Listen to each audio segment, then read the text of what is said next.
Well, a very good evening to you, and many thanks for making time to be with us on this 15th day of January 2023. I do believe you had a wonderful day.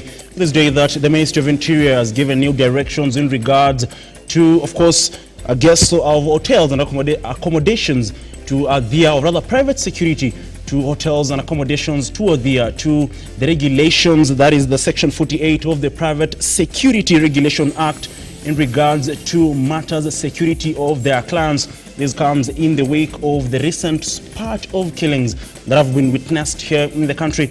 Most recently, the killing of a lady in Roysambu here in the capital. Now, in a bid to avert such cases, the Ministry of Interior has now directed that all clans getting into these particular accommodation houses or apartments here in the capital, Nairobi, and across the country will have to submit their identification documents with the security officers, or the security officers rather, manning those particular apartments or houses.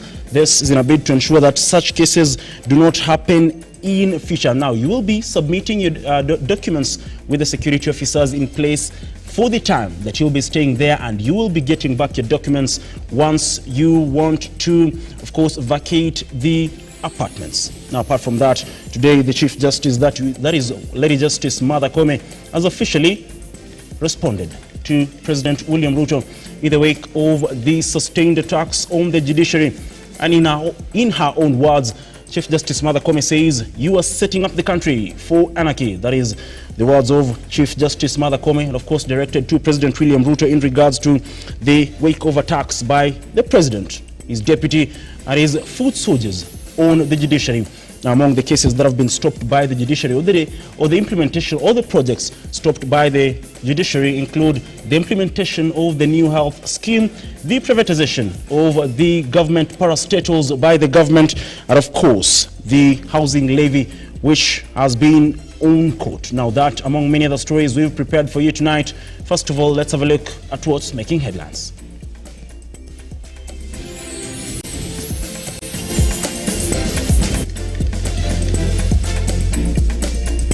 Tonight on the Spotlight, thousands of students stream to different secondary schools across the country as the formal admission kicks off, with parents decrying the high cost of living. Nakuru Hospital medics hold protests over the death of their colleague. Cabinet approves the implementation of the Treasury single account to improve cash transparency. And you've failed to deal with corruption. Odinga slams the government as he leads ODM registration drive in Busia County.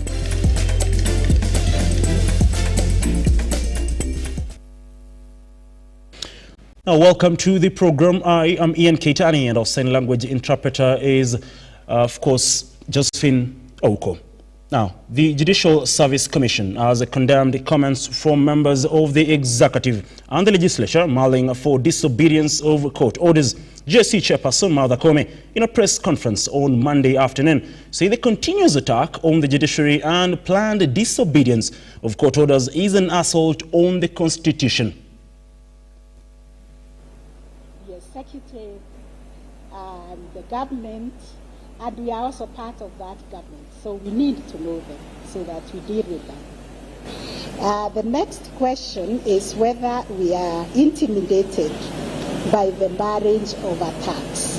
I think I stated that in my first statement when it happened. I said when judges are attacked publicly and they are hearing a matter, live matters, they feel intimidated. They feel harassed. They feel like they are being ordered to rule in a certain way.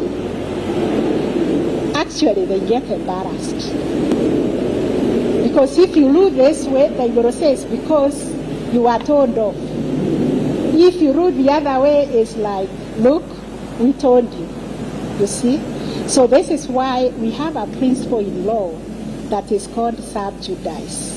When the matter is pending in court, in as much as possible, let us not discuss it in public domain, because the judges are not in that public domain. It is meant to influence them, and it is wrong. That's a principle in the common law of sub judice, to observe sub judice. So I would urge our politicians to stop discussing live matters in public, to allow the judiciary, to allow the judges and judicial officers to engage with the matters objectively and deal with those matters according to the evidence and according to the law. And if somebody is dissatisfied, to follow the appeal mechanism, because this is how we structured the Constitution.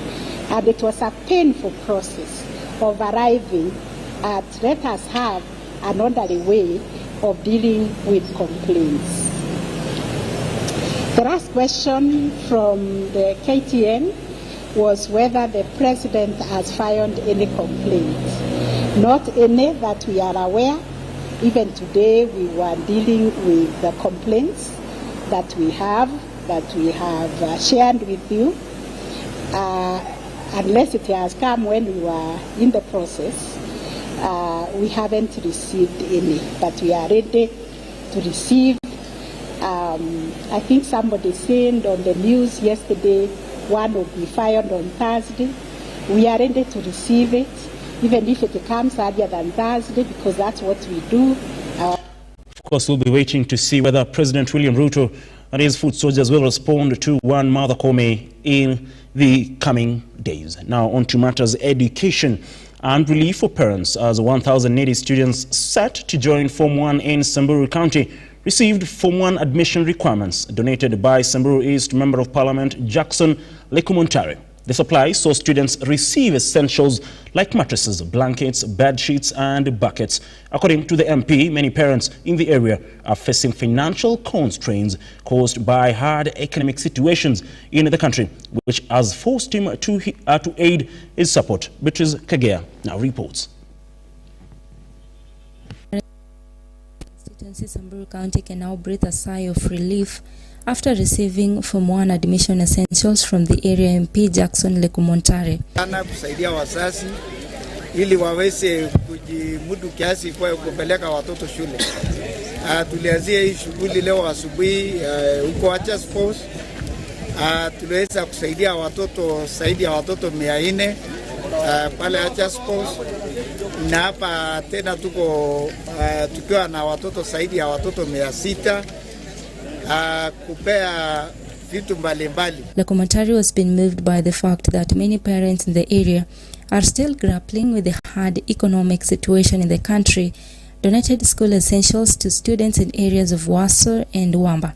Na ndio mimi nimeona nikiwa mjumbe wao niweze kusaidia sehemu kidogo ambayo mimi naweza.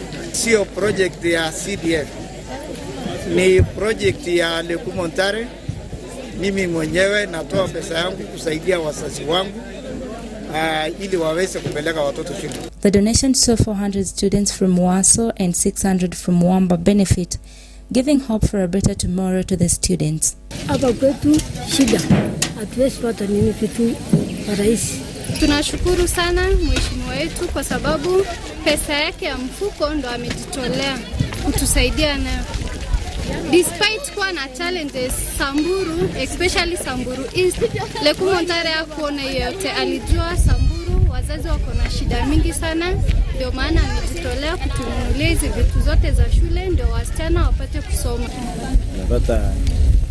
Nimepata mattress na blanketi, amenisupport mahali kwa sababu mahali ambaye tulikuwa tunategemea ambaye imeisha kwa jirani. So nashukuru sana Mheshimiwa Lekumontare wa Samburu East. Samburu County is normally faced with a number of challenges, among them severe drought, bandit attacks and cattle rustling, which interferes with peaceful coexistence in the area, not forgetting prevalence of early marriages and FGM cases. However, an act like this one from Lookuptv gives hope that there is light at the end of the tunnel. Beatrice Ilavonga, Lookuptv. On to matters of health now, and health workers at the Nakuru Level 5 hospital on Monday held a peaceful protest over the death of their colleague Dr. Laban Kipto Langat, whose body was found in a hospital trench on Saturday morning. The interns, led by the South Rift Region KMPDU and KUSU officials, camped at the Nakuru Level 5 hospital administration offices, demanding answers over the young doctor's mysterious murder. An air of melancholy surrounded the Nakuru County Referral Hospital. Songs depicting sadness renting the air as the doctors came together to mourn the death of Dr. Laban Langat, an intern doctor who was murdered under mysterious circumstances. Langat was murdered and his body dumped in the hospital's trenches in the wee hours of the morning on Saturday the 13th. However, an autopsy report indicated that Langat died due to strangulation. The health practitioners, led by Dr. Stephen Omondi, the secretary of the KMPDU in the South Rift region, after holding peaceful demonstrations, called on the relevant authorities to do thorough investigations and ensure justice is served. Niambia kuwa waliotenda kitendo hicho hawakuonekana kwa sababu hapa ni wazi sana. Na uweze niambia kuanzia Jumamosi, jana, leo, hakuna mtu hata mmoja ambaye tumeambiwa amewekwa katika kitabu ya kuwa alikuwa katika hii kitendo. Haya, nimeambiwa kuwa ni private firm ya security ndiye inafanya hapa. Kwa hivyo hakuna kitu itafanyika, madaktari hawatarudi hapa kufanya kazi kama hiyo security firm bado inaendelea kufanya kazi.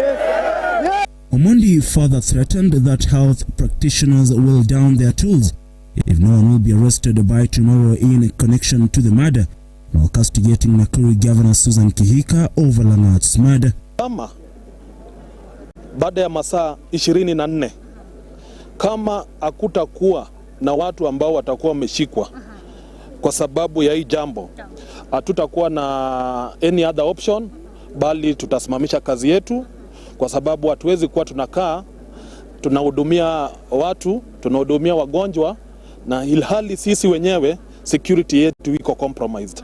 Kuanzia Jumamosi mpaka leo hatujaona gavana wa hii county amekuja ama watu wenye wako kwa ofisi yake wamekuja wakasema kuwa hii ndio ilifanyika, ilhali tunaona tu makaratasi zimeandikwa. According to Charles Kamau, the DCIO Nakuru West, investigations are ongoing with the 10 people having recorded their statements regarding the matter. We are yet to know exactly what happened that he passed on. But so far, we have recorded statements of about 10 witnesses who are with him, and some of them who are not with him but who are calling him, maybe communicating with him.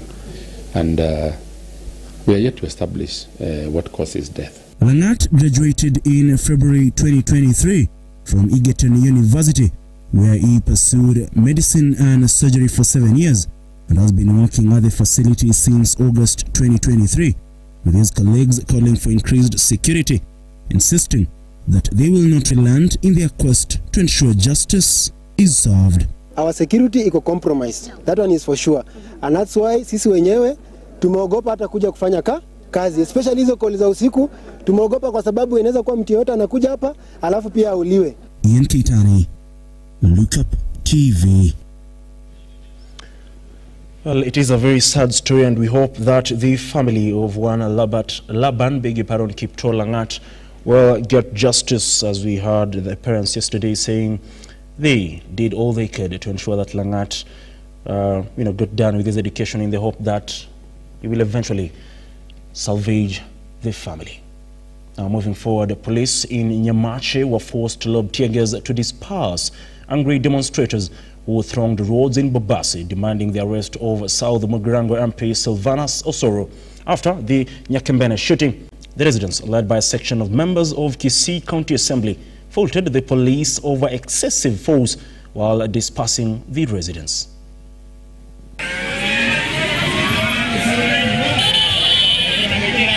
These were the scenes in Bobasi, Kisii County. Residents took to the streets demanding that South Mugirango MP Silvanus Osoro to surrender to police officers for his role in the shooting. Police were forced to use tear gas to disperse the protesters, the residents expressing their dissatisfaction with the Osoro's acts and how the police handled the protests.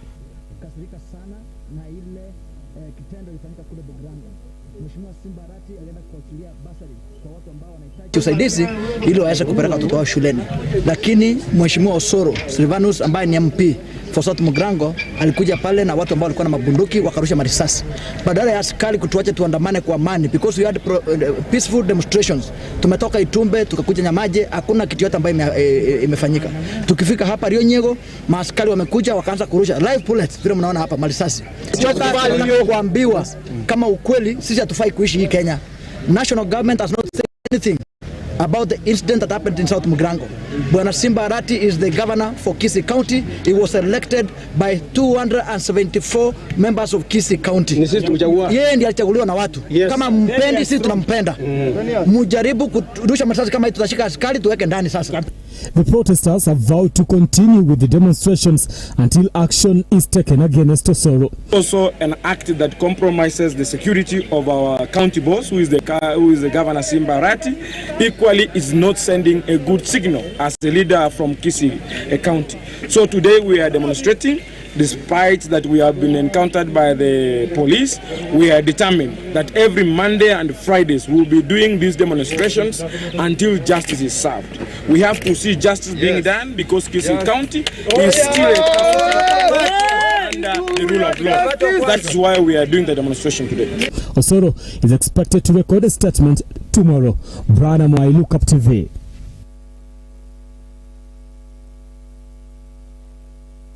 Well, the behavior of some of the legislators in the country has been wanting for the recent few weeks, from the shootings in Nyakembere Market last week to the incidents in Mumias East a couple of days ago, raises a lot of concerns over the integrity and the behavior of legislators here in the country. On that note, we take a short breather.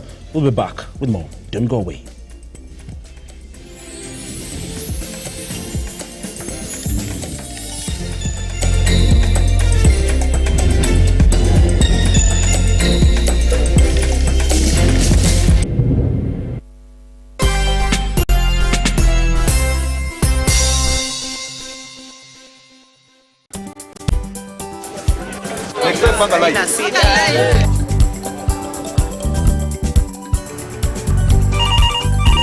Tere, mambo ni mawili, kufikisha, kumwaga na kurudi. Kulala ni mwaka mpya.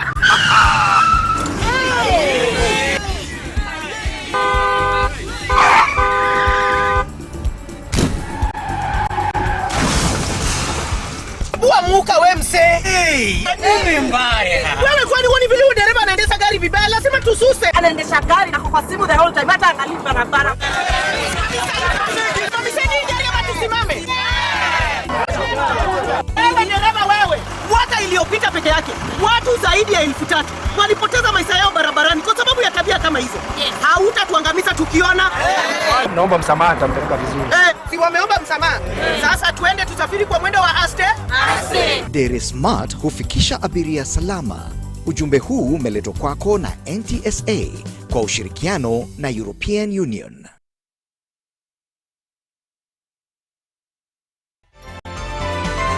Infinity Industrial Park is one of the largest private industrial parks located along Eastern Bypass, Nairobi, which provides modern infrastructure for smooth operations for industries and business enterprises. Infinity Industrial Park offers world-class amenities and facilities with wide roads, a police station, a power substation, fire station, public transport stage, hospital, and shopping mall. In addition, Infinity Industrial Park also offers CCTV cameras, 24-hour private armed security patrol, sewer, water, fiber optic cable, and 3-phase power connection. Added to public utility, canteen, and dining areas. Sail on the golden opportunity to invest in Infinity Industrial Park, fully serviced warehouses at a special price of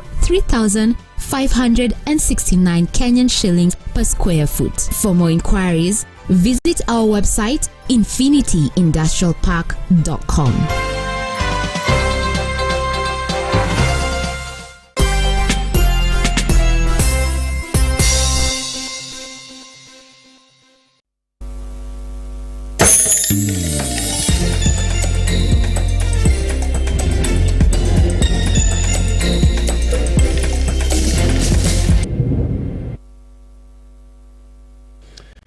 Now, thank you very much for staying with us.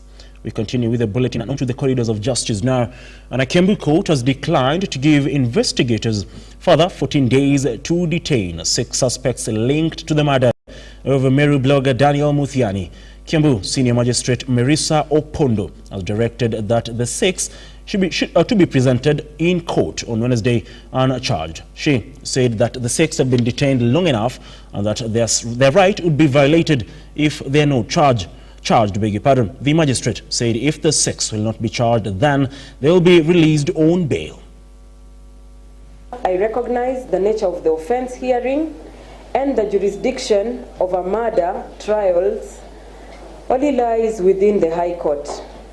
Considering the nature of the offense, the interest of justice to all parties hearing, and taking into account the fact that the respondents have already been detained for over 10 days since arrest, and in brackets for Vincent Mureithi alias Supu over 30 days, including the period he was out on cash bail, I will allow the application hearing to enable the applicant to conclude investigations and or charge the respondents were the applicants so to decide. Accordingly, I order as follows.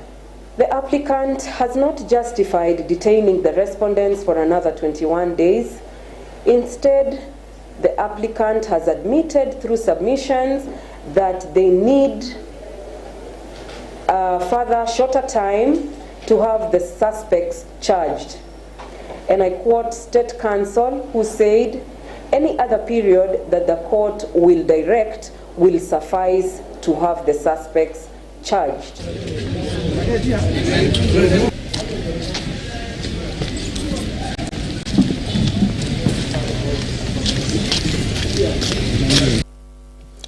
Now, the cabinet, chaired by President Dr. William Ruto, on Monday gave the nod to the implementation of the Treasury single account for both national and county governments. This move is designed to streamline public finance management, enhance transparency, and consolidate government funds currently spread across commercial banks. The Treasury single account for the national and county government. TSA is an accounting system that calls for the use of a single account or linked government bank accounts to allow easy access by different ministries and enhance transparency.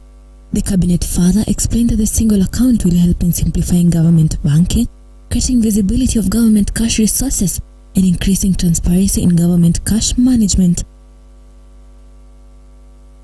Moreover, the cabinet also approved the implementation of the electronic government procurement in both the county and national government. The move, which is aimed at enhancing fairness, equity, transparency, and cost-effective public procurement, is expected to save the government 90 million yearly. Ebikadenyi, Lookuptv. ODM leader Raila Odinga has slammed the Kenya Kwanza administration over poor leadership. Speaking during an ODM registration drive in Teiso, Busia County, Odinga said the government has failed to deal with corruption in the country. Odinga was accompanied by, among others, former Kakamega Governor Wycliffe Ambetsa Oparanya and Minority Leader Opiyo Wandayi, among other leaders. Need to strengthen the ODM party at the grassroots level. Leaders together with members all gathered in Busia County to ask Kenyans to register in the party. Kama Ruto na vibaraka vyake wanataka fujo, sisi ndio fujo. Sisi ndio fujo. Lakini wakati lakini leo tuwe na amani. Tuwe na utulivu. Just as it is his norm, the party leader Raila Odinga, when he got a chance to address the crowd, he didn't spare the Kenya Kwanza government, attributing their leadership to a deteriorating Kenyan economy. Sasa hii serikali ya Ruto kazi imemshinda. Waliingia kwa dirisha. Bwana Chebuchetha aliwaweka huko. Lakini walichukua yetu na ikameza ikakoma kwa koo. Walitoa ahadi mingi kwa vijana. Walisema kigeni mna hii utaangalia mambo ya mahasra. Ati mambo ya mama mboga, jua kali, boda. Mmeona hapo? Raila was in the company of ODM Party Secretary Edwin Sifuna, Busia County Governor Paul Otoma, Minority Leader Opiyo Wandayi, who had a lot to say but chose to focus on the following. Leo hii baba ataongea na watu wa Busia, wapende wasipende. Wangapi wanataka baba aongee na watu wa Busia? Na kama kuna polisi hapa, tafadhali fanya kazi yako. Usikubali wahuni wakuja hapa wavuruge mkutano wetu. Hawa wengi wa hawa watu 99.9% ni watu wa OD na ni watu wa Raila Amolo. Sisi wana ODM ni watu wa amani. Hatutaki fujo. Hatutusi mtu. Tunataka siasa sanifu. Siasa ambaye inaangalia maslahi ya wananchi wote. Yule ambaye anapanga njama ya kuharibu mkutano yetu hawezi hata kidogo kutuumiza sisi. ODM Deputy Party Leader Wycliffe Oparanya was also on the convoy together with party leaders from the county. Lakini musikie kabisa. Lakini hawa ni ndugu zetu. Tunataka tukae nao. Hamutaki tukae nao? Hamutaki? Sawa. Ruga Ibal, Lookuptv. As the war between the executive and the judiciary, new heights, Kenyans weighed in on the particular issue in our segment, Your Opinion Matters. Mimi kwa maoni yangu, hakuna haja unafuta mtu ati kwa sababu tuseme for example ni kunyime sukari, useme sasa kwa sababu ni kunyima sukari utanikasia maisha. Unajua ukinikasia maisha na Mungu atanikasia maisha. Ifai mtu akasie mwenzake maisha kwa sababu ati wewe ni mkubwa. Kuna ile sheria ambayo inatakana ifanye nini? Itumike. Akikuja kama ni wale majaji, kuna hii LSK. Ndio inafaa ikuje angalie na grupu zao wale wenye wamechagua. Wale watu ambao wanasema kwamba ni wabaya kwa ile nini ya mahakama. Ni makosa gani wamefanya na ni mbinu ipi ambayo inaweza tumika kuja kuwaondoa pale? Yeye anajuaje ni wafisadi? Ashashika mmoja na ule amekula hongo ya mtu. Yeye sio wafisadi. Angekuwa kama anajua kama ni wafisadi wakati aliingia kwa kiti, angewatoa wote, achague wale sio wafisadi. Sasa anajua vizuri kabisa hao majaji zile kitu wanafikiria na venye wanafanya kwa sababu amewahi fanya nao huko nyuma. Sababu huwezi jua tu mtu ni mfisadi kama hujawahi fanya naye mfisadi. Two iconic coastal destinations in Kenya are witnessing a revival in tourism, with investors actively expanding hotels to restore the sector's former glory. Investors are in competition with Watamu, have acquired the high-end luxury resort situated in the upscale Kazurina area, managed by the Ivis Presla. The managing partner, the resort is undergoing extensive renovations to emerge as a fitness destination catering to a global clientele. As one of the ways of reviving the tourism sector in Watamu and Malindi, investors have come together to embark on expanding resorts. In Malindi, investors have begun showing interest and are optimistic that they will soon be competing with Watamu in the tourism sector. In Watamu, there are new investors who have joined in the scenic Jacaranda area beaches to manage Jumbo and Bravo resorts, which are located in a strategic zone that attracts tourists from all over the world. Ives Presla, the managing partner of the Casa Malindi, say their newly acquired 5-star resort consists of 4 villas and 15 rooms, all with a private pool with amazing gardens and the beach front. He further added that they are planning to develop a fitness and wellness center to offer relaxation and a luxurious experience for tourists. The Mavimbi restaurant and amazing gardens and beachfront. And we're looking forward to a busy 2024 as we have done and will be doing extensive renovations within the resort and further upgrade the experience in order to become the luxury destination of Malindi. Olga Pinchura, the general manager of the Casa Resort, on her part, say they aim to frame the natural beauty existing in the area to make it attractive to tourists. To her, Malindi can be the most famous top tourism destination globally, as the Thailand coast or Philippines, as it is unique. She further added that the opening of an international airport will uplift the status of Malindi and ease access for international tourists. In my opinion, the Kenyan coast is something what can really beat the top famous destinations of the worldwide. Tourism, such as maybe Thailand coast or Philippines, it's really different, and it's real turtles, right, which you can observe nearly daily. Ebikadenji, Lookuptv.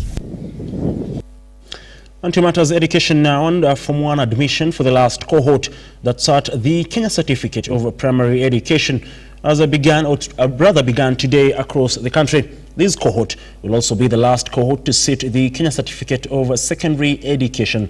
1.4 million learners sought the KCPE exams last year. Parents, however, decried the high cost of living, leading to a rise in school fees as they take their kids to school. Mevin Gitembe tells us more. A number of activities were witnessed in all secondary schools across the country. Students who sat for the 2023 KCPE examinations were being admitted in various secondary schools.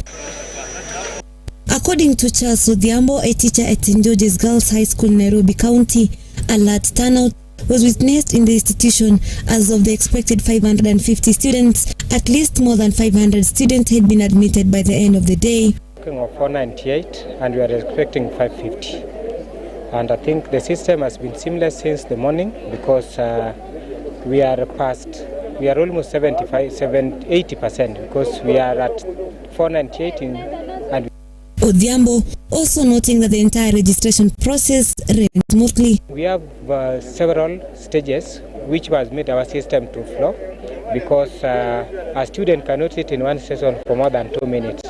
We had so many stations, as you have gone round and you have seen, there are several admission desks. And I think we are grateful to receive the last candidature. The last students will sit for 844. As a school, we are very grateful, though the numbers are big, but we are equal to the task. Parents on their side applauded the government for the efforts to ensure that there is 100% transition, a move they say will give every child an opportunity to be in school. They are so organized. I know this thing is not easy to admit a kid. We were about many parents, but finally we have succeeded. I come from Machakos County, Kagundo Road. Despite the challenges faced by parents, including tough economic times witnessed in the country, Chewoyet Boys High School in West Pokot County registered a large number of students. At least 90% were admitted. Wengine walikuwa wanatarajia CDF lakini hawajaweza kupata. Wengine wanangoja scholarships but they are yet to receive them. So far that is the major challenge that we have seen. Serikali kuu ilitupatia wanafunzi 433 lakini vile muda ulikuwa unaendelea wamepungua. Parents on their side lamenting on the high cost of living, making it hard to meet their children's needs. So nina imani changamoto ni kwamba tu hivi uchumi ya sasa imetufanya tumeweza kugaramika kwa shopping za watoto, kununua hivi vitu, ndio school fees, gharama iko juu lakini tunangangana kama wazazi. Elsewhere, 15-year-old young boys dream in Narok County hangs in the balance as he lacks school fees to join Lenana High School in Nairobi, even after beating all odds to celebrate good results. Simon Gitau, stuck at home struggling to raise money for school fees, and other requirements to join Lenana High School. Well, these are some of the final touches as students join Form 1 today. Parents, teachers and students applauding the government of the 100% transition. Mending Getembe, Lookuptv, Nairobi.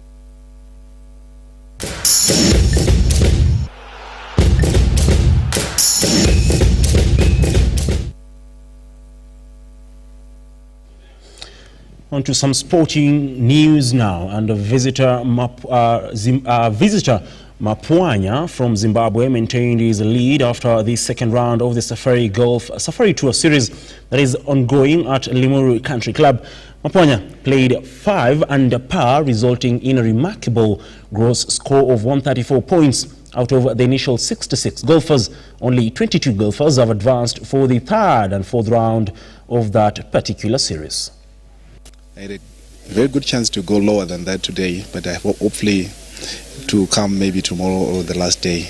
I'm very patient on my performance, and I wish to win this one. And it's gonna happen this week. I can feel it. Now, Embu sports leaders led by Embu Athletics Kenya chairperson Stephen Jeru are lobbying to host the National Cross Country Championship at the Embu Golf and Country Resort, which they believe is spacious enough and has good facilities for the race. Jeru also stated that it is working closely with the county government through the Ministry of Sports to expand the campaign.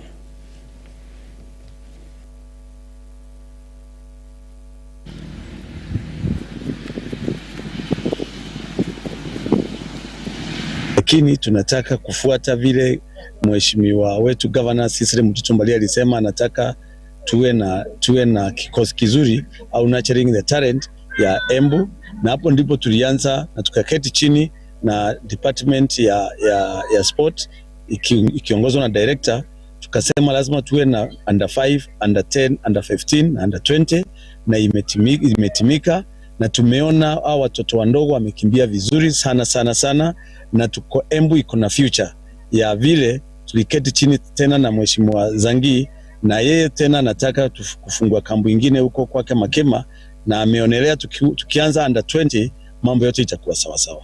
Kikosi yetu ni nzuri sana, na ningeomba, na tumeongea na director, tutaenda kuona governor ili tuende tufanye campaign tuletewe nationals za cross country hapa, kwa sababu katika hii pande yote ya eastern kubwa yote kuanzia kule Makueni up to Marsabit, hata Central Province hakuna mahali kuna uwanja kama wa golf wa kukimbia cross country. Kwa hivyo tutaenda pamoja na tuone tumepewa ya next year, tuone kama tutapewa cross country kuja hapa Embu.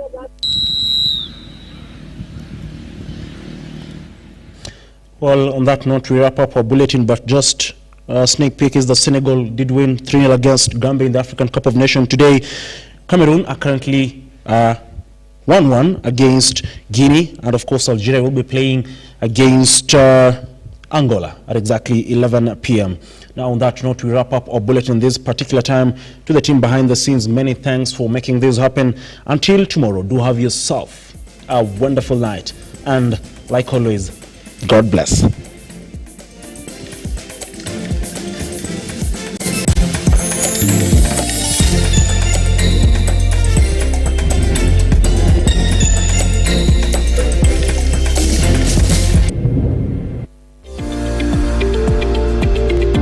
We value your feedback and welcome your complaints about our programming and operations. Feel free to get in touch with us through 0700 893 542 or send us an email to info@lookuptv.co.ke.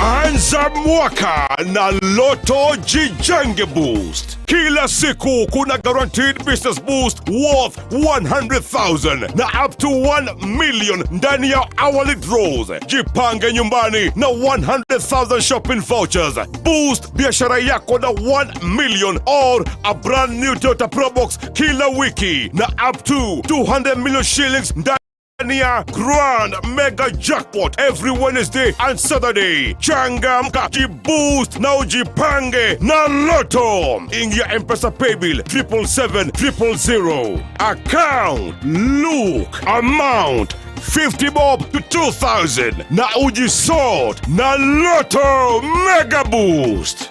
Over 18s only.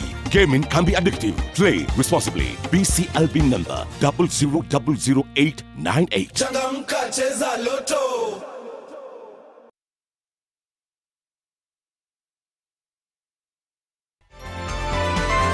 Infinity Industrial Park is one of the largest private industrial parks located along Eastern Bypass, Nairobi, which provides modern infrastructure for smooth operations for industries and business enterprises. Infinity Industrial Park offers world-class amenities and facilities with wide roads, a police station, a power substation, fire station, public transport stage, hospital, and shopping mall. In addition, Infinity Industrial Park also offers CCTV cameras, 24-hour private armed security patrol, sewer, water, fiber optic cable, and 3-phase power connection, added to public utility, canteen, and dining areas. Sail on the golden opportunity to invest in